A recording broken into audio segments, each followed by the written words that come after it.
को थी पई त पोइ वरी सरकार थी आहे नेस्टेड ते वेठल न्यायाधीश काबिल एतराम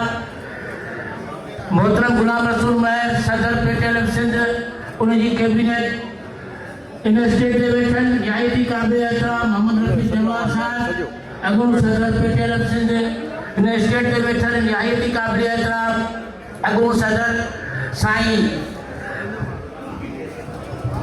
पीर मुजफ्फर इंतजार न्यायाधीश काबिल एतराम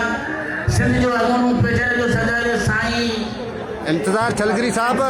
चलगिरी साहब इन स्टेट ते वेठल नई गस्तारी चूंडियल आयल भाती उनके मुबारक हिन मुझे साम्हूं वेठल तहक़ीक़ जा सदर ज़िले जा सदर ऐं सॼे सिंध खां कई आयल उस्ताद साथियो मुंहिंजो तव्हांखे सलाम जी उस्ताद जी सिंध सभा पहिरीं आऊं साईं गुलाम रसूल महर उनजे कैबिनेट खे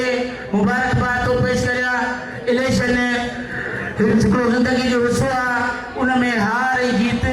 थींदी आहे आऊं गुलाम रसूल महर खे इन स्टेट खां मुबारकबाद पेश थो करियां ऐं सलाम पेश थो करियां त साईं हाणे उहो दौर ख़तम थी वियो आहे अॼु सिंध जे उस्ताद तव्हांखे जेके पटका ॿधाया आहिनि हाणे उन पटकनि जो भरम रखी करे इंशाअल्लाह असीं तव्हां में उमेद था करियूं त उहो पहिरियों को जेको पेटियल हो उनखे हाणे ईअं न हलाइजो हाणे ही उस्ताद तव्हां खां कमु थो घुरे छो त सिंध जे उस्ताद जे मथां ख़ासि करे छनक मुराद में ही सिंध जो उस्ताद ई आहे जेको जियाखोरी ते टंगियल आहे सिंध जो सिंध में ख़ासि करे सरकार जो वेरी उस्ताद आहे असांजूं तव्हां वटि उमेदूं आहिनि असीं तव्हां सां गॾु आहियूं इलेक्शन हिकिड़ो तंज़ीम जो हुस्न आहे उहो दौर ख़तम थी वियो ऐं अॼु बि तव्हां सां गॾु आहियां सुभाणे बि तव्हां सां गॾु आहियां असीं तव्हांजे अॻियां बि विढ़ंदासीं तव्हांजे पुठियां बि विढ़ंदासीं असीं तव्हां खां उमेद था करियूं जीअं साईं असांजो जनरल सेक्रेटरी साहिबु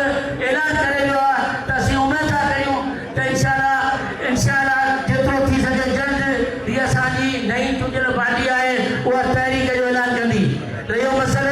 मसइलनि जो उहे मसइला